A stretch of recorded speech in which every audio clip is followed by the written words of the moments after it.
Hi, I'm Jim Wilhelm. This building once housed the fire department and the city hall for the town of Pontiac. But after they moved to a new facility, they used the extra space to bring in some new attractions. But the Route 66 Hall of Fame is just one of the museums located in this complex. On the third floor is a very impressive collection of the Livingston County War Museum.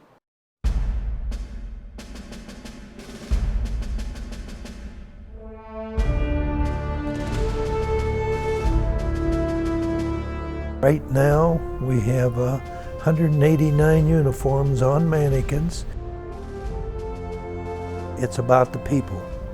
Our purpose is not to show war memorabilia as much as it is to honor the individuals whose uniforms people will see up here. We personalize every uniform with who wore it, what they did. We tell the people that we put the correct decorations on them that that individual earned. 19 years ago, my father went to Normandy to return a flag that he captured on D-Day. He was overwhelmed by the reception that he got. He wore his uniform proudly for all 12 days in France. And he vowed when he came home to start our museum. He tried for 10 years with no success, and we finally opened in 2004.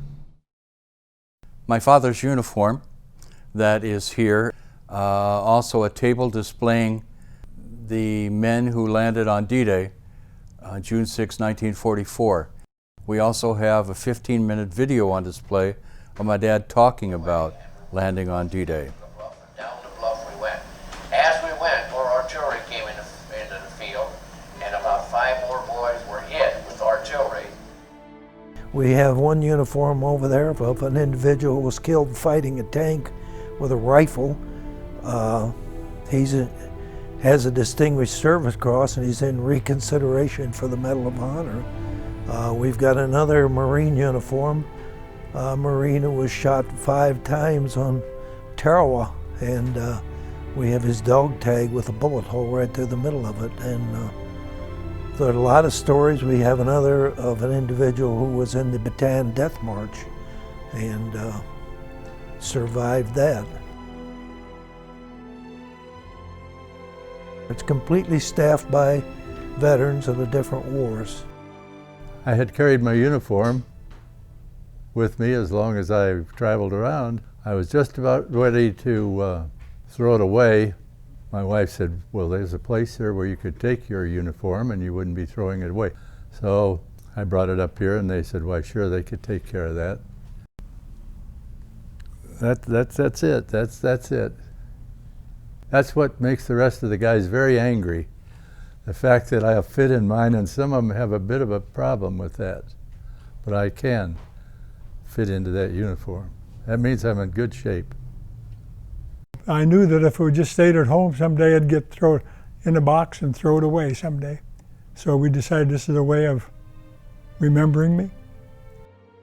We want the people who visit the museum to walk away with a respect for what individuals have done to give us the freedom that we have today. We have a lot of weapons. We have a lot of the equipment that the individuals carried. And they're going to be able to talk with the veterans who used that equipment. We've got one man, he's had 2 tours in Iraq and 2 in Afghanistan. And he comes in quite a bit, talks to students, and sometimes represents the museum at Memorial Day and Veterans Day functions. And I take visitors here. I like to say I have 2 heroes here. I take them to my father and I say, this is my old hero.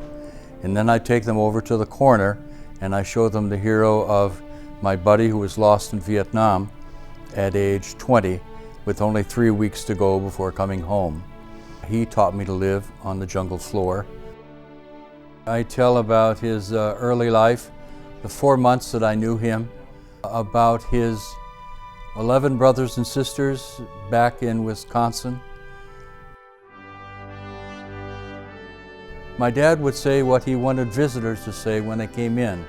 When we had 4 and 5 uniforms here on hangers and the museum was empty, he said, I want people to come in and say, wow, when they see it. And that's what we hear now. And when I hear that, I say, that's for you, Dad. Welcome back to Pontiac and the most photographed mural in town. It's on the back of the building where we began our tour, the museum which archives the people and the places in Illinois which makes Route 66 the road to travel. Theirs are just a few of the stories that can be found here. Above, the museum preserves the history of sacrifices by individuals in name of freedom and country. And there's also Life in the 40s, reminding visitors of life on the home front.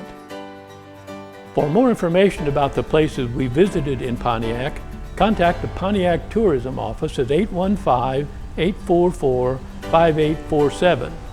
Or go to their website at www.visitpontiac.org.